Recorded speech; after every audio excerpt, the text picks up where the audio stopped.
Welcome to the Slop Temple. We pray this video helps. You start by confirming the shortcut points to a valid file or app.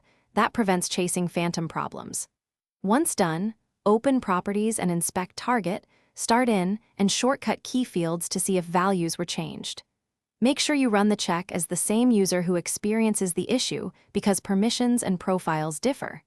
If the file moved, recreate the target path now. If permissions block access, adjust them or run as administrator so the shortcut can launch the app.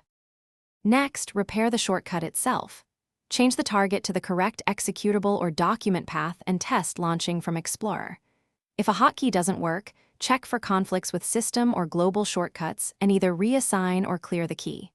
Once you edit properties, click Apply and test immediately. This reveals hidden errors.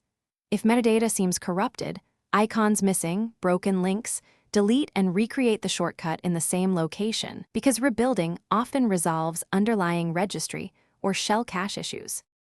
Finally, validate the fix. Double-click the shortcut and observe behavior. If problems persist, restart Explorer or sign out to force cache refresh.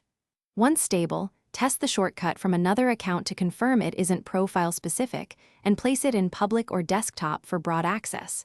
If the target won't open, repair file associations or reinstall the app to restore handlers. Troubleshooting tip. If the shortcut fails intermittently, run the app as administrator to check for permission race conditions that block startup. Thanks for watching. Consider subscribing if we helped you.